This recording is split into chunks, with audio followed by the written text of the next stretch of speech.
Stop living someone else's life. A story that will awaken your true self. Sometimes the most painful thing isn't failure, it's success in a life that was never truly yours. He wasn't chasing a dream. He was running from a script written by others. This is the story of a boy who stopped living a lie and finally began to live. Sometimes the fiercest battles leave no bruises. They happen in silence, in the quiet corners of our hearts. And sometimes the deepest wounds come from the ones we love the most. Arjun was never a rebel. He didn't break rules, skip classes, or talk back. He was obedient, polite, hardworking, the kind of son any parent would proudly show off. He was everything they asked him to be. Except one thing, he wasn't himself. From a young age, Arjun was taught to listen, to obey. Get a job, be stable. What will people say? Our family doesn't do business. That's for the rich. That's not us. So he followed the path laid out for him like a railway track, straight, safe, predictable. His father, a government employee. His mother, a homemaker. Their dream? That Arjun would study well, get a secure job, and live a respectable life. And he did. He studied hard, passed every test, smiled through every compliment. On paper, he was the model child. But every night, when the house grew quiet and the world drifted to sleep, Arjun lay awake, trapped in thoughts no one knew he had.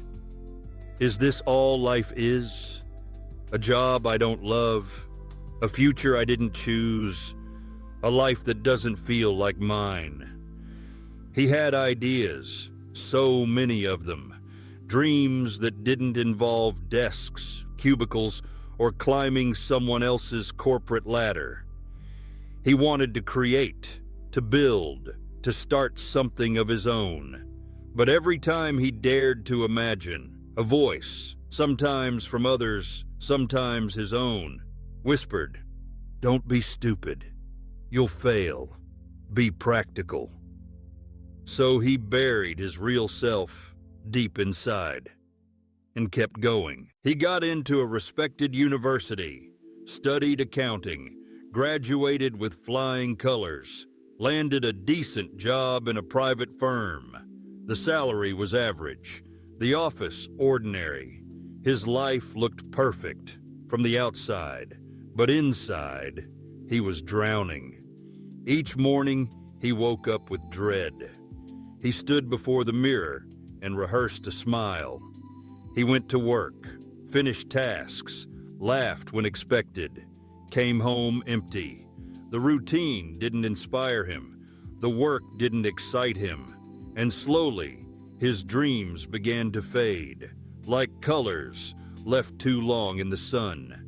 He tried to fill the emptiness, went out with friends, spent time with his girlfriend, watched movies, scrolled through endless feeds, but nothing filled the space inside.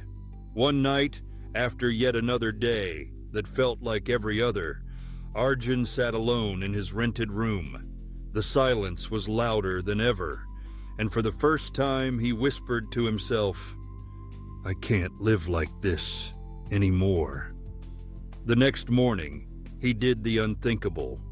He sat his parents down and said, "I want to leave my job. I want to start my own business. I want to live my life." Silence. Then came the storm. His father's voice cracked like thunder. "We spent money on your education, and this is what you want? Throw it all away? Do you even understand what it takes to run a family? Stop this nonsense. Do the job. Live peacefully." His mother cried quietly. No one asked, "How can we support you?" No one said, "Wisinu." We believe in you." He felt like a criminal for choosing himself. But Arjun didn't change his mind. He resigned. And that's when everything collapsed. His father stopped speaking to him. His mother avoided eye contact. Relatives whispered, "He's lost his mind."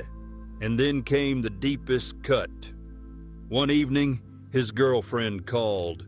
Her voice was low, hesitant. "My parents don't support this path, Arjun. They think you're being reckless. I tried to change their mind, but they won't accept it. I'm sorry.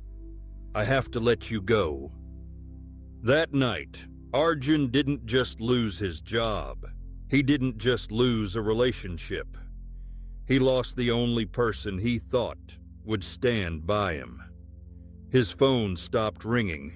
Friends disappeared. He checked his bank balance, just enough for a few months. And yet, he didn't regret it. Because for the first time in his life, he wasn't living someone else's script. He was scared. He was alone. But he was free. "I have nothing to lose," he whispered, "and that's my greatest strength." He used his small savings to import simple products, things people needed but couldn't find easily. Stylish water bottles, minimal backpacks, unique home organizers. He rented a tiny space near a market, took photos of the products, wrote honest descriptions, answered every message himself, packed and delivered each order by hand. First, it was one order a week, then 2, then 10. Customers loved his service. His name began to spread. He launched a website, hired a small delivery team. Months passed, then years. That small corner store grew into a recognized online brand. He employed dozens of young dreamers, people like he once was.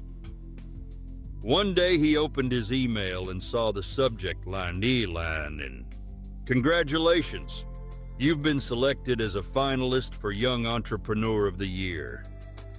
He reread it 3 times. The ceremony was grand. Cameras flashed. Industry leaders clapped. When Arjun's name was announced, the hall erupted in applause. He walked onto the stage, not as the boy who disappointed everyone, but as the man who built something from nothing. As he held the award in his hand, his mind traveled back to the dark room, the silent nights, the words, "You're wasting your life." No one said that anymore. One morning, his phone rang. It was a voice he hadn't heard in a long time.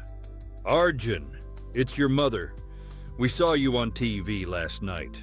Your father didn't say much, but I saw the tears in his eyes." She paused. "We were wrong, and we're proud of you. I just hope it's not too late to say that." He didn't say much, just whispered, "I never stopped being your son." A few days later, he visited home. The same house that once echoed with disappointment now waited with open arms. His father stood at the gate. No scolding, no pride, just 2 words, "Forgive me." And Arjun did, with a hug that said everything.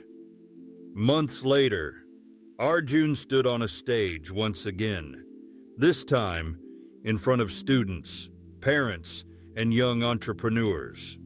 He spoke slowly, clearly. "I was once told that dreams are dangerous, that I was throwing away my life. But dreams only become dangerous when you never fight for them. You don't have to prove anyone wrong. Just prove yourself right." As he looked out into the crowd, at the lights, the eyes, the hope, he realized he didn't climb just to reach the top. He climbed so others could see how high they could go.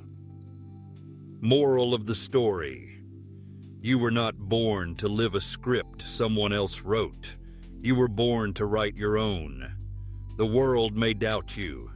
Even the ones you love may not understand. But the voice that matters most is your own. So stop living someone else's life. Start living yours. And if this story awakened something in you, subscribe to Whispers Within, where every tale is a quiet reminder that your truth is always worth the risk.